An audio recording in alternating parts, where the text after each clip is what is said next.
Je ne pense pas me lancer dans la politique. C'est vraiment pas un milieu qui m'attire. Mais je pense que si je suis élue Miss France, par exemple, ou même en tant que Miss Île-de-France d'ailleurs, j'aimerais défendre des causes parce que justement, je pense que le concours Miss France permet d'avoir une certaine visibilité.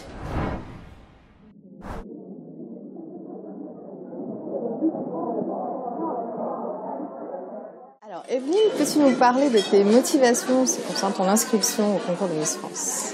Alors, je me suis inscrite avant tout pour m'amuser. Surprenant.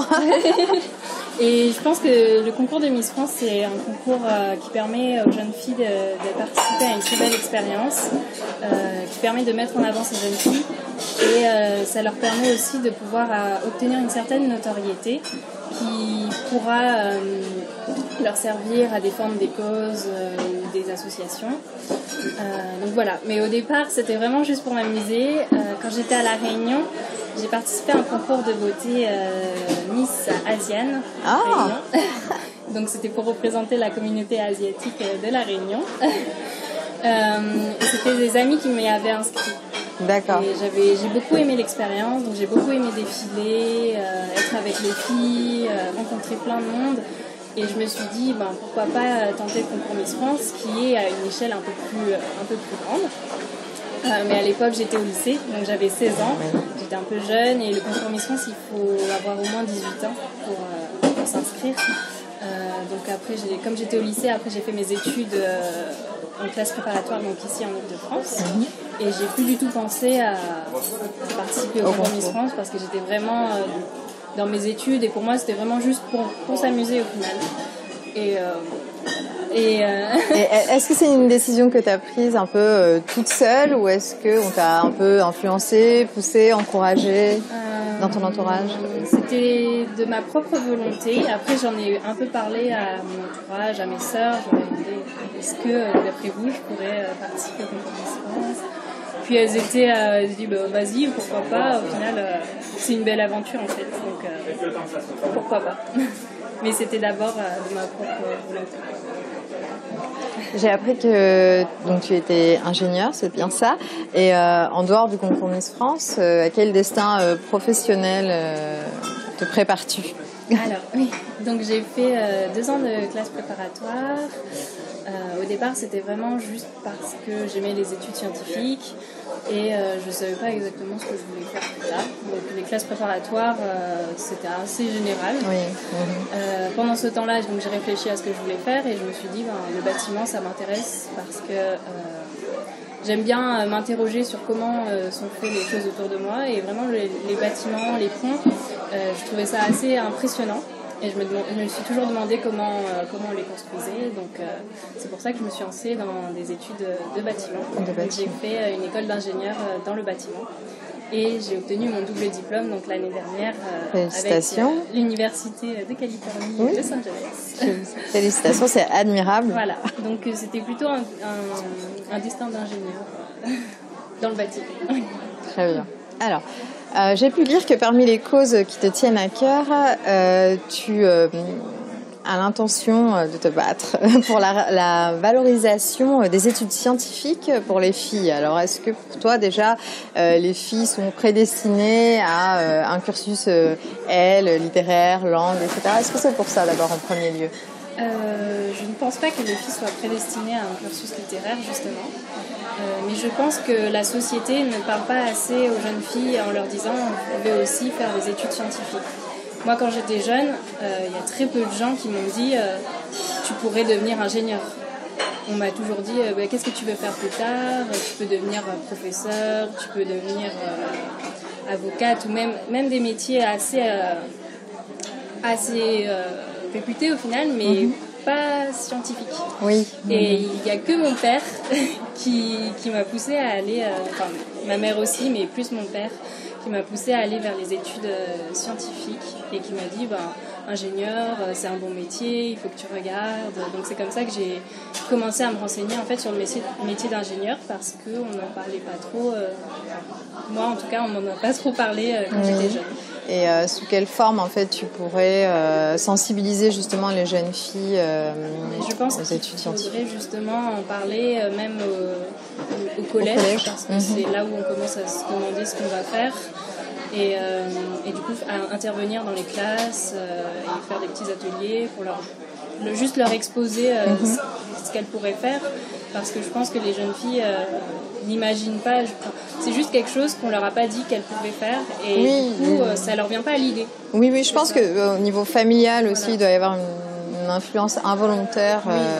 Oui, je pense qu'il faudra aussi sensibiliser les parents parce que l'éducation a son rôle à jouer. Hein. On est d'accord. Alors, est-ce qu'on peut en savoir un peu plus sur tes origines? Alors, on sait que tu es de La Réunion, que tu as des origines asiatiques. On veut en savoir plus. Papa, maman, ton lieu de naissance, ta question familiale.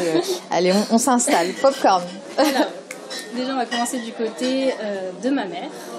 Donc, c'est elle qui a les origines asiatiques. Mon grand-père, du côté de ma mère, est né en Chine, à côté de Canton. Je ne sais plus exactement quel village. Et il a été envoyé en fait par son père à l'âge de 15-16 ans sur l'île de La Réunion parce que son père était déjà venu sur l'île et qu'il pensait que son fils pouvait mieux vivre sur l'île de La Réunion parce qu'à l'époque c'était la période, il me semble, qu'il y avait des problèmes en Chine, il y avait le communisme qui commençait à arriver et du coup c'est son père qui l'a envoyé sur La Réunion pour qu'il puisse vivre une vie un peu meilleure. Donc il est arrivé à l'âge de 15 ans, il ne savait pas parler un mot de français. Il avait un petit dictionnaire, il nous raconte à chaque fois qu'il avait son petit dictionnaire de traduction français-chinois.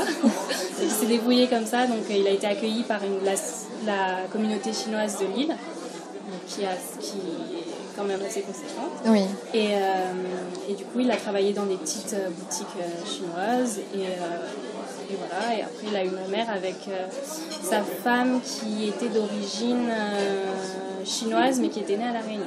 D'accord, donc native de La Réunion. Très bien. Donc là, on était du côté de ta mère. C'est ça. Donc ma mère est d'origine chinoise.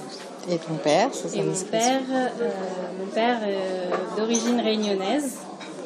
Mon grand-père, du côté de mon père, était agriculteur. Il était coupeur de canne. Très bien. Voilà. Tu peux pas faire plus c'est souche. Ça. C'est exactement ça. Donc voilà, et il est né à La Réunion. Et moi aussi, donc je suis née à La Réunion. D'accord. Est-ce que tu parles chinois? Non. Parce que mon grand-père parle chinois cantonais. Oui. Mais il l'a pas transmis à ses enfants. D'accord. Et ma mère, du coup, ne parle pas chinois et moi non plus. Ah, ta mère non plus, donc oui, tu as encore moins de chances de parler chinois, effectivement. Et du coup, en termes de culture familiale, par exemple en termes de cuisine, de plats, qu'est-ce qu'on mangeait chez toi? Alors on mangeait beaucoup réunionnais. Ah. Mais c'est parce que la culture, dans les plats réunionnais, il y a beaucoup d'influences chinoises. Et même quand je veux faire un plat réunionnais, il faut que je trouve des petits ingrédients qui viennent en fait d'Asie. Et je me suis toujours dit, c'est réunionnais. Et en fait, non. Quel profil de Miss France pourrais-tu avoir? Est-ce que tu seras une Miss un peu féministe, avec des droits des femmes à défendre? Est-ce que tu seras un peu plus politisée ou neutre? Alors, je ne pense pas me lancer dans la politique. C'est vraiment pas un milieu qui m'attire. Mais je pense que si je suis élue Miss France, par exemple, ou même en tant que Miss Île-de-France d'ailleurs, j'aimerais défendre des causes parce que justement, je pense que le concours Miss France permet d'avoir une certaine visibilité. Et je trouverais ça dommage de ne pas utiliser cette visibilité pour défendre des causes qui me tiennent à cœur ou même mettre en avant les femmes. Une question qui va peut-être pas plaire à tout le monde, mais on est obligé de nos jours de se poser ce genre de questions. Que répondras-tu aux personnes qui te diront que tu ressembles pas à une Française? pense que je leur dirais bisous aux jaloux. Non, mais j'ai déjà reçu ce genre de critiques. Déjà? Oui. D'accord. Mais c'est quelque chose que je tiens pas... Qui t'atteint pas. Voilà, qui m'atteint pas vraiment, parce que je sais que je suis née ici en France. D'ailleurs, de la Richaudy, c'est très français. Ça me défend bien. Et puis la France, c'est pas juste la blonde aux yeux bleus. Voilà, c'est tout plein de cultures. Et je pense que, d'ailleurs, il y a plein de Miss France qui ont été métissées, même métissées africains ou d'autres origines. Et on leur a pas forcément dit... peut-être un peu moins, qu'elles n'étaient pas françaises. Et du coup, je vois pas pourquoi, moi, asiatique, je ne serais pas aussi française qu'une métisse. Oui, je pense que ce sera une conséquence de toute façon du succès, évidemment, et la liberté que les gens ont sur les réseaux sociaux. Est-ce que tu peux nous donner brièvement ton avis aujourd'hui sur les réseaux sociaux? Est-ce que pour toi c'est une bonne chose? Est-ce que pour toi il faudrait commencer à mettre des limites? Qu'en penses-tu? Alors moi déjà sur les réseaux j'étais pas trop présente avant le concours Miss France. Donc t'es pas du tout une fille narcissique qui a posté 50 selfies. Après, je pense pas que toutes les personnes qui utilisent les réseaux sociaux soient narcissiques. Je pense qu'on est tous un peu à cause de ça aujourd'hui et qu'on l'a jamais été avant, Mais non, j'utilisais pas trop les réseaux, mais c'est vrai que je suis un peu obligée maintenant parce que c'est le moyen de se faire connaître, de faire parler de soi et de se créer une image pour le public. Je pense que du coup c'est une très bonne chose pour faire passer des messages positifs. Mais c'est vrai qu'il faut savoir avoir un certain recul par rapport aux réseaux parce que les gens disent un peu ce qu'ils veulent sans penser à tout ce qu'il peut avoir derrière, à tout ce qu'il peut y avoir derrière. Et voilà, moi je pense que les réseaux c'est une bonne chose, mais il faut pas le prendre trop à cœur. Faut pas que ça prenne une trop grande place dans notre vie. Garder un certain recul. C'est juste un outil de communication. C'est vrai. Alors, pourrais-tu nous dévoiler ta to-do list d'ici le 14 décembre, donc le jour J, en toute transparence? On veut tout savoir, ligne par ligne, point par point. Bon, déjà, je l'avais déjà dit sur plusieurs interviews, donc faire du sport. Le sport. Donc me mettre régulièrement en sport. As-tu commencé? Oui. Oui. Combien de fois par semaine? C'est tous les 2 jours. Tous les 2 jours. Voilà, j'essaie, parce que j'ai quand même un planning assez chargé, mais j'essaie de m'y tenir. Après, apprendre à me maquiller, parce qu'avant le concours, je ne me maquillais pas du tout. D'accord. Voilà, donc c'est compliqué. C'est pas quelque chose de très... c'est pas plus mal, hein. C'est pas instinctif. C'est pas plus mal, mais oui, bon, c'est vrai qu'un minimum. Voilà. Donc apprendre à me maquiller, apprendre à marcher comme une miss. Je suppose qu'avec ton premier concours, tu as pu t'auto-évaluer en termes de démarche et tout ça. Il y a encore du travail. D'accord, voilà. Très bien. Quoi d'autre? Et bon, je pense que c'est tout. Il n'y a pas grand-chose à faire. Je pense que c'est une préparation un peu mentale. Se dire justement, se préparer à affronter les réseaux sociaux, se dire que c'est vraiment une superbe expérience, qu'il faut profiter à fond et pas penser à tout ce que les autres peuvent dire de nous. Oui, que du positif. Moi j'ai été élue Miss Île-de-France, voilà. C'est bien parce que j'ai mes chances à Miss France et tout ce que les autres pourront dire, ça m'attend. Voilà, un objectif en tête et que de la positivité autour de toi. C'est tout ce qu'on te souhaite. N'oubliez pas de voter, attention. On vous fera des rappels de toute façon sur Instagram et sur Facebook.